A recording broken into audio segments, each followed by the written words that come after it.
Salah satu permasalahan yang menjadi trending sekarang ini pada negara kita adalah mulai dari jatuhnya rupiah ke 18.000 per dolar Amerika. Kemudian IHSG menjadi turun, menyebabkan banyak sekali komentar yang dilontarkan oleh beberapa kalangan, mulai dari influencer, ekonom, bahkan ustadz-ustadz.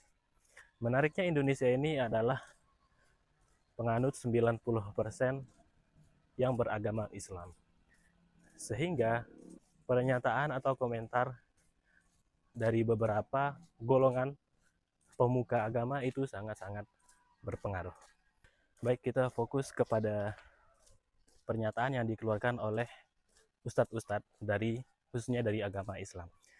Jadi ustadz-ustadz kita di sini terbagi menjadi dua pendapat.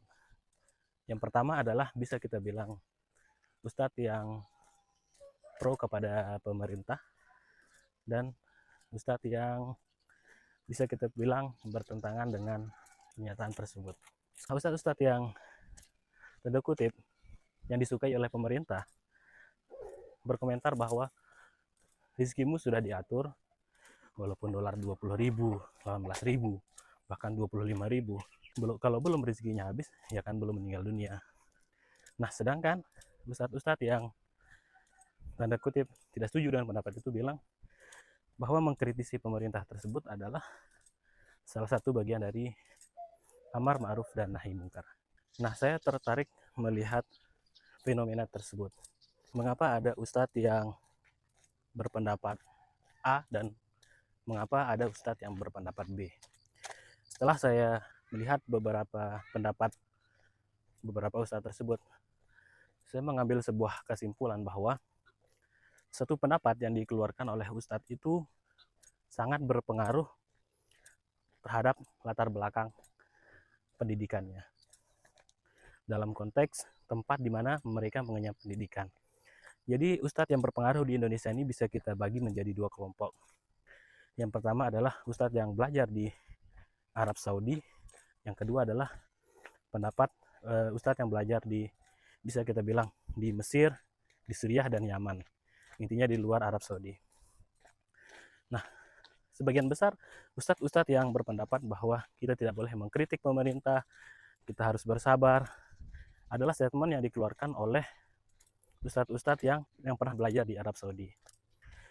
Kemudian ustadz-ustadz yang boleh mengkritik pemerintah karena ini adalah bagian dari amar ma'ruf nahi mungkar, itu rata-rata ustadz yang pernah belajar di Mesir. Mengapa hal ini bisa terjadi? Karena kalau kita melihat kondisi sebuah negara, kalau di Arab Saudi itu dia menggunakan sistem pemerintahan kerajaan. Di sana tidak ada demokrasi, tidak ada mengkritik. Sedangkan di Mesir itu sama seperti di Indonesia, presiden, pemilu, dan lain sebagainya. Sehingga di sana tidak populer untuk mengkritik pemerintah, melaksanakan demonstrasi, dan lain sebagainya. Sehingga pendapat-pendapat yang di fatwa-fatwa yang dikeluarkan cenderung mengharamkan demonstrasi, mengkritik pemerintah, dan lain sebagainya.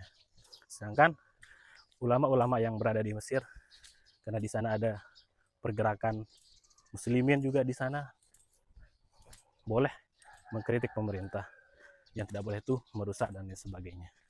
Contoh lainnya adalah ketika Hamas mulai menyerang Israel. Ya, kalau ustadz yang belajar di Arab Saudi berkata bahwa Hamas ini adalah yang menyebabkan lebih banyak korban daripada Israel. Sedangkan ustadz yang pernah belajar di Mesir bilang bahwa Hamas ini sama seperti Indonesia ketika melawan Belanda. Itulah bagian perjuangan. Terus yang kedua, ketika Iran melawan Amerika, ketika ustadz-ustadz yang pernah belajar di Arab Saudi bilang bahwa Iran inilah Syiah, kita tidak boleh mendukung Syiah. Tetapi ulama-ulama yang belajar di Mesir bilang kita inilah salah satu dari ahlul kiblat. Kita harus mendukung yang sesama muslim daripada yang mendukung Zionis. Kenapa? Karena Arab Saudi ini pernah melawan Syiah dulu, sedangkan pemerintah Mesir tidak pernah berperang melawan Syiah.